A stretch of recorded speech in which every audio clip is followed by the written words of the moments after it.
यसको लागि चाहिँ म नेपाल सरकारसँग चाहिँ एउटा नितान्त एउटा यस देशको नागरिक भएको हैसियतले पनि के भन्न चाहन्छु भने एउटा यस्तो प्रकारको कानुन बनिदियोस् जसले चाहिँ कसैको चरित्र हत्या गर्न नसकोस् कि चरित्र हत्या एउटा मान्छेलाई मारे भन्दा पनि बडो डरलाग्दो कुरा हुँदो रहेछ।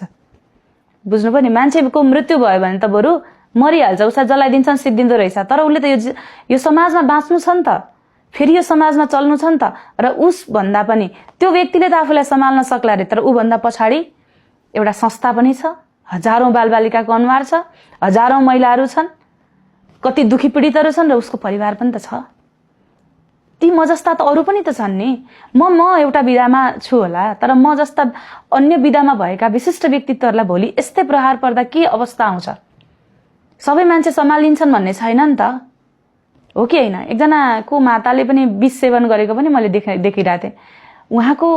उहाँले कति कठिन अवस्था भयो होला त।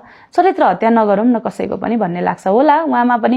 म सबैलाई एकदमै सही सत्य म भन्न सक्दिनँ को कस्तो छ भन्ने कुरा, तर त्यहाँसम्म पुर्याउनलाई त कसैले केही त पक्कै गर्यो होला नि त। त्यसको चाहिँ कसले छिनोफानो गर्छ त? यो त कति ठुलो प्रश्न चिन्ह छ। त्यो आज एउटा व्यक्तिलाई जो परिरहेछ, आज राधिका दासीलाई परेर कोही हाँस्दैछ, खुसी हुँदैछ भने भोलि उसलाई नपर्ला भन्न सकिँदैन नि। त्यो त उसलाई पनि भोलिको दिनमा आउँछ नि प्रश्न चिन्ह त। आज एउटा कसैले उठायो होला, भोलि दोस्रो व्यक्ति उठ्छ त्यसै गरिकन।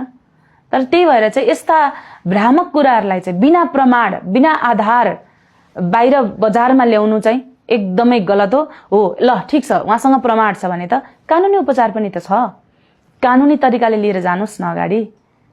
जति पनि उहाँ जसले मलाई आरोप लगाउनु भएको छ उहाँहरूसँग कुनै पनि कुराको प्रमाण छ, कुनै पनि कुरा आर्थिकदेखि लिएर कुनै पनि कुरामा उहाँहरूको जे प्रमाण छ कानुनी रूपमा जानुस्, म फेस गर्न तयार छु।